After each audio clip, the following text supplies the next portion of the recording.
Martial Peak Bab 838, Wibawa Kaisar Naga. Menyapu area sekeliling dengan Divine Sense-nya, Chen Zhou tidak menemukan Master Alam Sein lain di dekatnya dan tidak bisa menahan perasaan bingung. Daun perak yang menyelimuti Yu Tingyi dan terbang ke Istana Naga Phoenix dengan cepat kembali dan sekali lagi berubah menjadi semburan cahaya, menampakkan dua sosok, satu tua, satu muda. Lingkaran cahaya ini sangat menyilaukan untuk dilihat dan berisi fluktuasi energi kuat yang terpancar, sepertinya mengandung kekuatan yang sangat besar.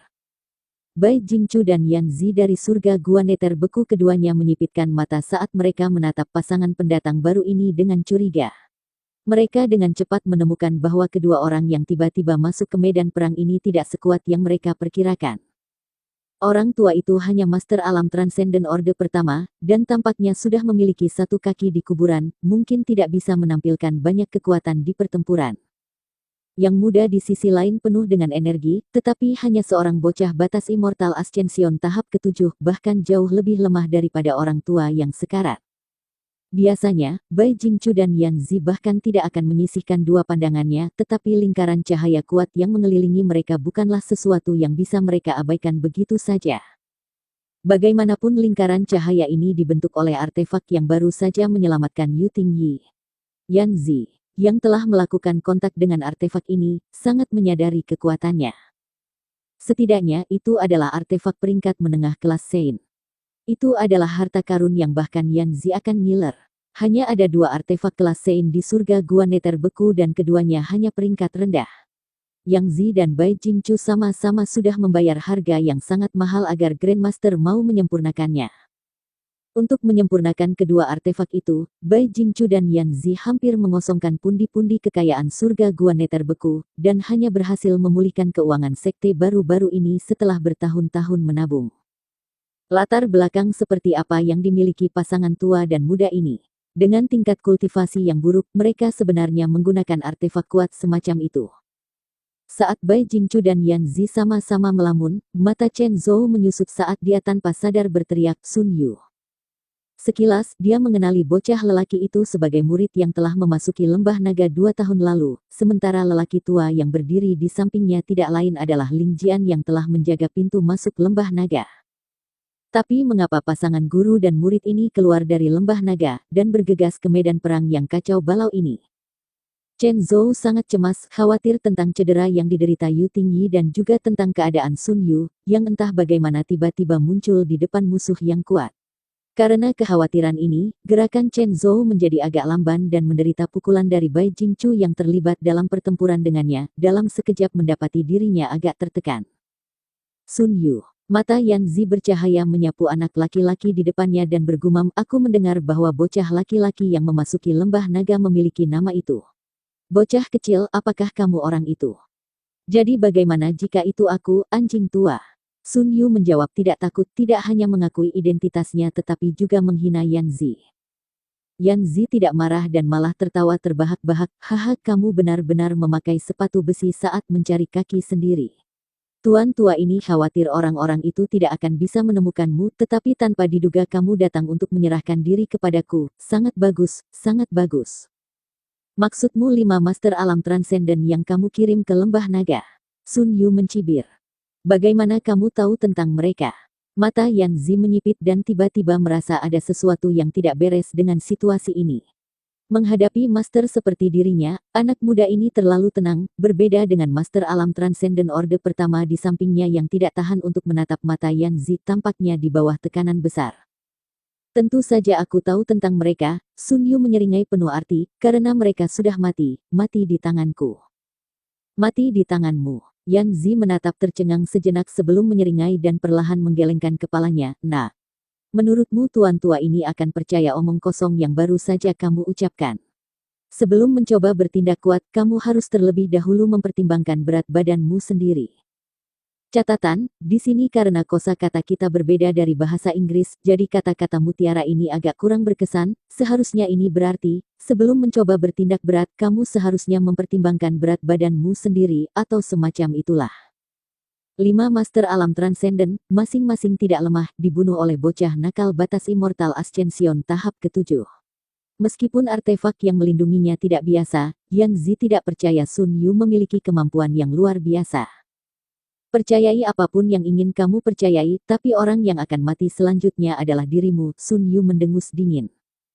Nah, Yan Zi tertawa bodoh dan berkata dengan nada mengejek, kamu seharusnya tidak membuat marah tuan tua ini, membuatku marah tidak akan membawa keuntungan apapun. Meskipun tuan tua ini tidak akan membunuhmu, membuatmu menderita sedikit rasa sakit bukanlah masalah. Sekarang, serahkan dirimu dengan patuh agar tuan tua ini tidak harus bertindak tidak sopan. Chen Zhou, yang masih melawan Bai Qingchu, jelas mendengar percakapan ini, dan tidak bisa menahan batuk darah karena marah saat dia berteriak.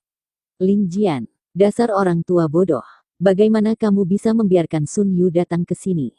Bahkan dengan kekuatan penuhnya saat ini, Chen Zhou hampir tidak bisa menyerang Bai Qingchu sementara Yan Zi pada dasarnya bisa bergerak tanpa terkendali. Sekarang Sun Yu telah muncul di sini, bukankah kesimpulan dari perjuangan ini sudah ditetapkan? Sun Yu adalah harapan terakhir Istana Naga Phoenix. Ling Jian benar-benar terlalu acuh. Master Istana tidak perlu khawatir. Ling Jian terlalu takut untuk menjawab tapi di sisi lain tidak untuk Sun Yu, dengan jelas berteriak, hari ini karena murid ini berani datang ke sini, tentunya dia memiliki keyakinan penuh pada kemampuannya untuk melawan. Karena surga gua neter beku berani menyerang Istana Naga Phoenix mereka harus membayar harga dengan darah sehingga mereka mengerti sekali dan untuk semua bahwa kita tidak boleh dianggap enteng. Mengatakan demikian, dia mengalihkan tatapan tajam ke arah Yang Zi dan menyatakan, anjing tua kamu yang pertama. Sun Yu masih muda dan tidak sabaran, sepenuhnya percaya pada kata-kata Yang Kai, jadi ketika dia berbicara barusan dia melakukannya dengan sangat keras dan tanpa ragu-ragu. Setelah kata-kata pemuda itu keluar, semua pembudidaya yang bertarung terhenti dan mengalihkan perhatian mereka ke arahnya. Sesaat kemudian, para master dari surga gua neter beku tertawa terbahak-bahak ketika mereka mulai meneriakkan kata-kata cibiran dan ejekan, sementara mereka yang dari Istana Naga Phoenix mengalihkan pandangannya karena malu. Bagi mereka semua, sepertinya pemuda yang muncul entah dari mana ini hanya mengabaikan luasnya langit dan bumi. Yan Zi juga sangat geli, menyilangkan lengan di depan dirinya dan memasang ekspresi menyombongkan diri, nak. Aku ingin melihat bagaimana kamu bermaksud untuk membuat aku untuk membayar. Tuan tua ini bahkan akan berdiri di sini dan tidak bergerak jadi tunjukkan padaku apa yang kamu miliki. Hehe, kelima master alam transenden itu juga mengatakan hal yang serupa, dan itu, sampai mereka mati. Sun Yu tertawa. Pada saat itu, raungan naga yang menggelegar terdengar dan semburan cahaya keemasan yang menakjubkan melesat ke langit. Setiap pembudidaya di bawah alam Sein langsung dibutakan. Bersamaan dengan itu, tekanan yang begitu luar biasa turun ke kerumunan sehingga banyak yang mendapati diri mereka tidak bisa bernafas karena takut jika mereka membuat gerakan sekecil apapun, mereka akan menemui kematian yang cepat dan tanpa ampun. Bahkan Yan Zi, yang baru saja menghadap Sun Yu dengan tampilan tenang dan santai, segera menjadi khawatir. Dari tengah cahaya keemasan yang menyilaukan, dia merasakan sebuah benda besar melesat ke arah dirinya. Tidak berani ragu, Yan Zi buru-buru mengumpulkan kekuatannya untuk membela diri sementara pada saat yang sama memanggil artefak pertahanan peringkat menengah kelas roh. Jika dia tidak bertindak sejauh itu, dia takut dia akan langsung terbunuh oleh apapun yang mendekat. Hong. Ruang itu sendiri tampaknya runtuh saat semburan energi kekerasan meletus mengirimkan gelombang kejut yang kuat yang menerbangkan awan di sekitarnya dan menumbangkan pepohonan di dekatnya. Yan Zi membatukkan semua udara di paru-parunya saat dia dikirim terbang seperti layang-layang kertas. Dalam sekejap, dia merasa seolah-olah dia telah diserang oleh kekuatan besar yang tak tertahankan yang menghancurkan sedikit kekuatan yang berhasil dia kumpulkan untuk melindungi dirinya sendiri. Memulihkan keseimbangannya, Yan Zi mendengar suara retakan keras dan melirik ke bawah hanya untuk menemukan artefak peringkat menengah kelas roh yang dia panggil hampir pecah menjadi dua saat kehilangan semua fungsinya. Itu perlu menjalani perbaikan menyeluruh sebelum bisa digunakan lagi.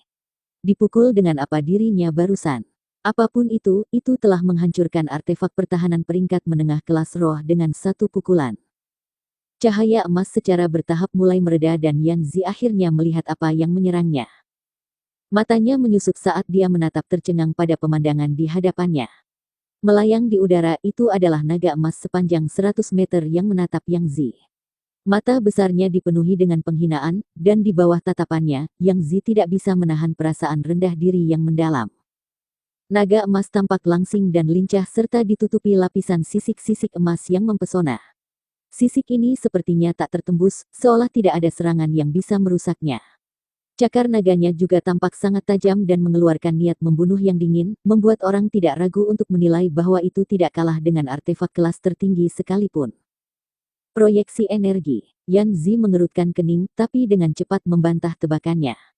Naga emas di depannya terlalu padat dan terlalu nyata, tidak mungkin itu hanya kumpulan truki. Dengan kata lain, yang berdiri di hadapannya adalah naga sungguhan. Itu seharusnya raja dari ras monster eksistensi legendaris yang bisa mencapai Orde ke-9. Yan Zi telah mendengar bahwa ras monster memiliki beberapa grade senior, masing-masing dari mereka adalah binatang monster Orde ke-8 puncak dan satu atau dua dari mereka adalah keturunan jauh dari naga sejati yang memungkinkan mereka mencapai ketinggian seperti itu. Bagi ras monster, garis keturunan naga sejati adalah garis keturunan paling mulia. Para grid senior itu mampu memperoleh kekuatan yang setara dengan Master Puncak Alam Sein Orde ketiga karena silsilah keturunan ini, dan sekarang naga sejati yang sebenarnya ada di hadapan Yan Zi. Ini seharusnya Kaisar Monster Orde ke-9 yang legendaris eksistensi yang jauh melampaui para master terhebat di dunia ini. Merasakan energi yang menyala-nyala berdenyut dari naga emas, Yan Zi tidak bisa menahan diri untuk tidak menggigil. Yan Zi berdiri dengan bodoh di tempat Ling Jian yang datang bersama Sun Yu juga tercengang, seluruh tubuhnya gemetar saat dia terus menyeka mata tuannya yang kusam tampaknya mencoba untuk memastikan apakah yang dilihatnya adalah semacam halusinasi. Bahkan Sun Yu memasang ekspresi kegembiraan murni, matanya dipenuhi dengan pemujaan seolah dia tidak sabar untuk sujud dan memberi penghormatan kepada makhluk agung ini. Kekuatan Kaisar Naga. Di sisi lain, Chen Zhou tidak bisa menahan teriakan saat dia menatap linglung ke arah naga emas. Bagaimana dia bisa percaya bahwa suatu hari akan tiba di mana dia bisa menyaksikan pemandangan seperti itu, atau bahkan dia percaya bahwa Sun Yu muda benar-benar mampu mencapai ini. 2 tahun lalu, murid biasa ini masih belum diketahui dan hanya memiliki ranah kultivasi batas true elemen tahap ke-7 yang sepele. Meskipun dia kemudian berhasil mendapatkan warisan Kaisar Naga, Chen Zhou memperkirakan bahwa bahkan jika dia selamat, Istana Naga Phoenix harus melatihnya dengan penuh semangat selama puluhan tahun sebelum dia benar-benar dewasa. Tapi tak terduga, hari ini, Sun Yu, yang baru saja muncul dari Lembah Naga, mampu menghadapi Master Alam Sein sejati dan juga memanggil kekuatan Kaisar Naga. Chen Zhou tertawa terbahak-bahak, merasa seperti dia tidak akan keberatan bahkan jika dia mati saat ini, karena dia akhirnya memenuhi keinginan terbesar para leluhurnya. Bai Jingchu sedang tidak ingin mengganggu Chen Zhou, hanya mampu menatap dengan bodoh ke arah naga emas besar, perasaan kaget dan takjub memenuhi hatinya. Semua pembudidaya yang sebelumnya bertarung dengan nyawa mereka sebagai taruhannya benar-benar berhenti saat mereka menyaksikan pemandangan menggemparkan ini. Kepanikan dan kegelisahan besar segera mulai menyebar ke seluruh pembudidaya dari surga Gua Neter beku, seolah-olah badai musim dingin yang hebat tiba-tiba menghinggapi diri mereka. Bersambung.